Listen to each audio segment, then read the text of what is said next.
Akan masa, marilah kita mulakan kelas BM Alamaya, modul ketiga iaitu ayat susunan dan songsang. Apakah itu ayat susunan biasa dan juga ayat susunan songsang? Sila lihat slide pertama ini. Slide pertama ini menjelaskan konsep ayat susunan biasa. Ayat susunan biasa sebenarnya merupakan subjek yang terletak di hadapan ayat dan predikat pula terletak di belakang ayat. Lihat ayat-ayat contoh yang telah saya sediakan. Ayat pertama, Kavina membaca buku cerita di perpustakaan. Ayat yang kedua, Pugal melukis gambar bidadari di bilik bacaannya. Ayat yang ketiga, Tamania bermain catur dengan rakyat.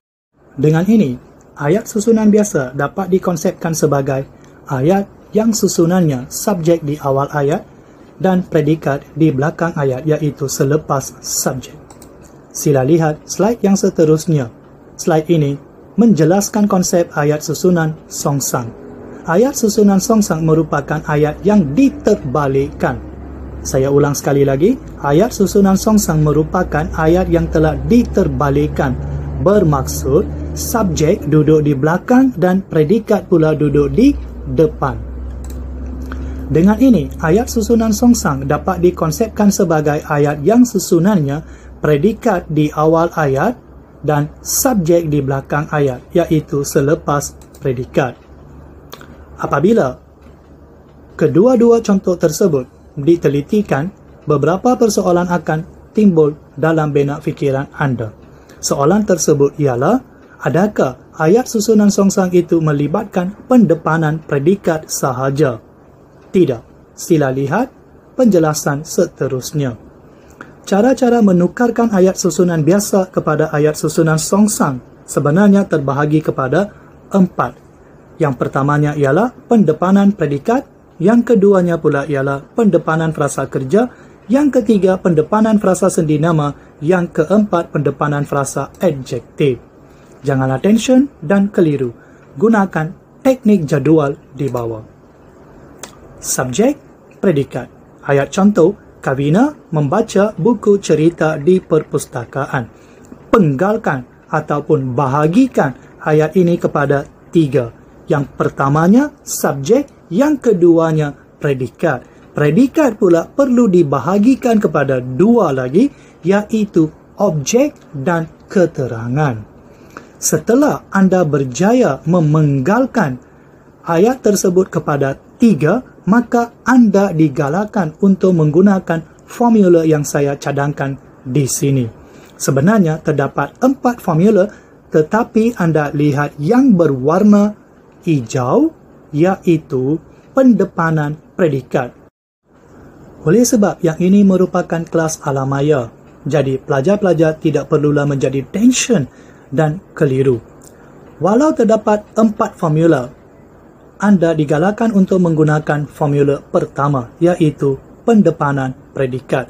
Formula kedua, ketiga dan keempat akan saya jelaskan setelah perintah kawalan pergerakan ini tamat.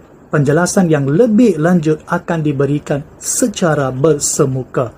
Oleh sebab, pendepanan predikat merupakan formula yang paling mudah untuk dikuasai, maka saya galakkan anda untuk menggunakan teknik ini ataupun formula ini untuk menyongsangkan ayat susunan biasa dan sebaliknya. Lihat pula muka surat ini. Seperti yang saya katakan tadi, please be smart. Be smart, my dears. Just skip muka surat ini. Apabila anda membuat revision, just skip muka surat ini. Saya akan jelaskan muka surat ini, iaitu formula 2, formula ketiga dan formula keempat dalam kelas nanti. Tetapi, tuan-tuan dan puan-puan, jangan lupa Dan ingat, semasa Anda menukarkan ayat susunan biasa kepada ayat susunan songsang dan sebaliknya, Anda tidak boleh melakukan penambahan perkataan.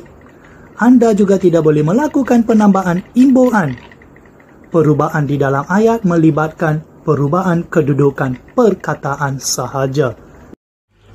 Pendek kata, strictly, jangan tambah imbuhan, jangan juga tambah perkataan. Hal ini boleh menjejaskan maksud asal ayat. Pelajar-pelajar yang amat saya sayangi sekalian, saya berharap agar pelajaran yang disampaikan secara alamaya ini memberi manfaat kepada Anda.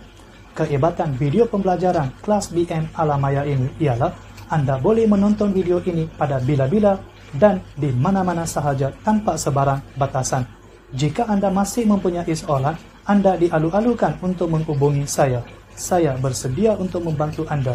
Tanpa Anda, siapalah saya?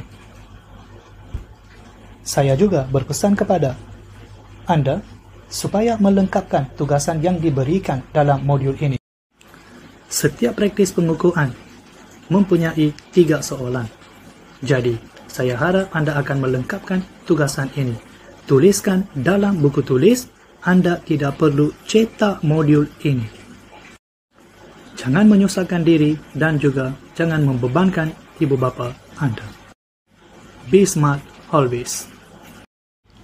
Akhir kata, hidup ini penuh dengan pelbagai onak dan duri. Jika kita bijak berfikir dan mengatur strategi, walau hidup kita seperti berjalan di atas lautan yang luas, lebih-lebih lagi penuh dengan pelbagai jenis haiwan yang liar, kita tetap dapat mengharungi pelbagai cabaran yang kita hadapi itu. Bijalah putra-putriku, semoga hidup Anda ceria dan meriah selalu. Yang Maha Kuasa akan sentiasa bersama Anda.